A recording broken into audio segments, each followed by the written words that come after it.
Yeah, this is fantastic, right? I love the progress over here on the left.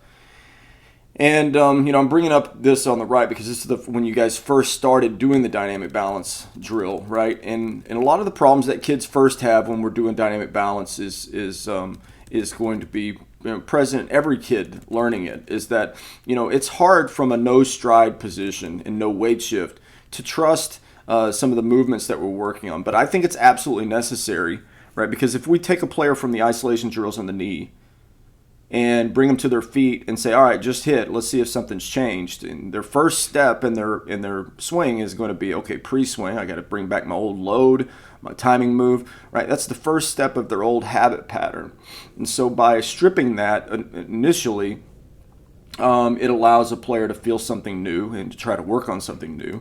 And then in the long run, I think dynamic balance and just understanding your body's relationship to the ground and knowing I don't have to sway my body forward even from a position like this to move the bat, that I can just sit back and unload the bat is really an important thing for a player to learn. Like Eric Hosmer says when he puts a bat between his feet in BP, he says, I'm trying to feel grounded. Well, that's what we're trying to introduce to kids. And certainly we don't want to go to the plate and not have a timing move or a weight shift or anything like that. But an environment like this is a stepping stone, if you will, fundamentally. I think when a player can kind of master this feeling and trust that they can do this, then I think from the ground up, everything's going to get better when we add the pre-swing movement and so forth.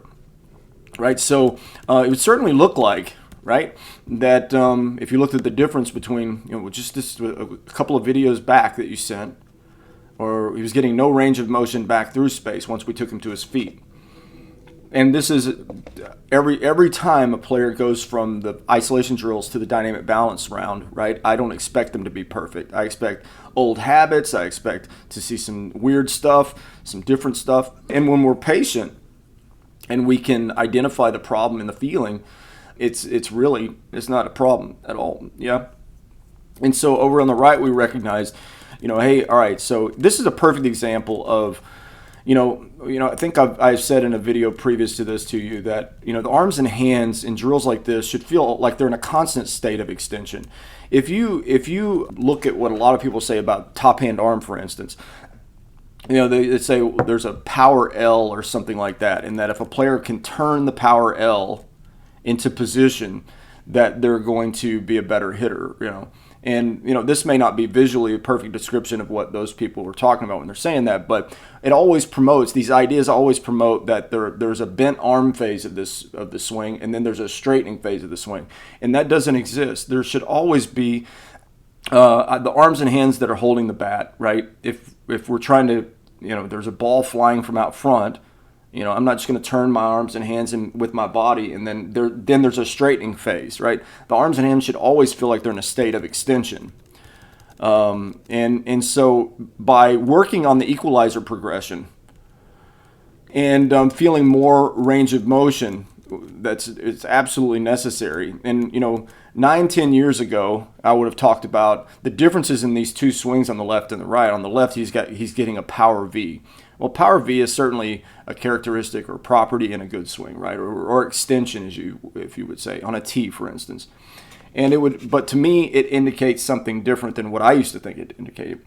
Because I would just do a lot of drills where I would just have a player extend to this spot and stop. That does absolutely nothing. It really does zero. In fact, the visual differences that you'll see, that most people, when they do extension drills like that, they'll go, okay, and they'll still to this day, like if they heard me telling you this, they would say, well, I did the Power V drill and my kid got better. No, they didn't get better. They looked different. If you can look different and still not work, right? It's not the most efficient feeling, because the feeling that we've learned that for him that he was missing was the balance of both mechanisms and the role that they play. When I say both mechanisms, both arms and hands that are holding the bat have a job to do. And if I become top hand dominant, where I'm trying to steer my backside into position, right, I'm not going to do enough work through the zone. But when I understand, well, what's the bottom hand's arm's role in this process? What's the top hand arm's role in this process? When I understand that, right, I'm going to be able to cover more range of motion through the zone. Then you give the player the feeling of what does it mean to have this constant state of extension. So extension is the property out here, but I think it should always feel like that. Just if you're going to throw a punch, we would see that in slow motion, the punch stays bent in the first phase of the punch, and then there's the straightening part of the punch. Nobody that's ever thrown a punch has ever felt that, right? Nobody's ever felt the bent arm phase of the punch. They always felt like the punch was extending, and that's hitting. So the other thing that we recognized here, and this is a great visual difference, is the low finish is a characteristic that kids that are in and out of the zone really quickly here on the right?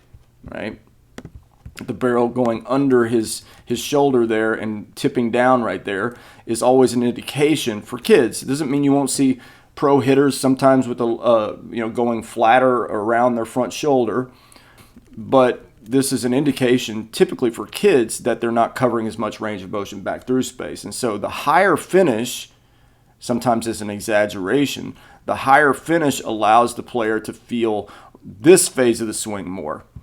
This, right? If I'm getting here and going around there really fast, I'm always going to have this little flip of the barrel under the front shoulder, right? So I love the progress. And I would encourage you guys, as you're bringing in the trigger move, I know the drill that we've put out there for the trigger, it would seem like it's to help your player understand how to twist their hips on top of the ground, and that's not the goal, right? The goal of the trigger, if you can just get him to create a sense of 1 to 2 degrees from this dynamic balance position, 1 to 2 degrees of internal rotation, right? If we can start that, then we give him the feeling of creating potential energy, so that when he starts loading, and this is the only goal for the trigger, so that when he starts bringing in his pre-swing movement and so forth, at the top of his load, or when he's loading back or getting in his backside, he'll just feel a slight amount of internal rotation. That is potential energy. Kids don't typically do that. They have from hip bone to hip bone, right? They're just going to slide back and forth, right? And so if we can get him to feel that he's creating that trigger move, just slight internal rotation. Don't let him exaggerate it. It's just a very subtle move. We'll start building that in, and then we'll follow that up with bringing in his weight shift a little bit. But I couldn't be more proud of where he's at in the process. And let me know if you have any questions, guys.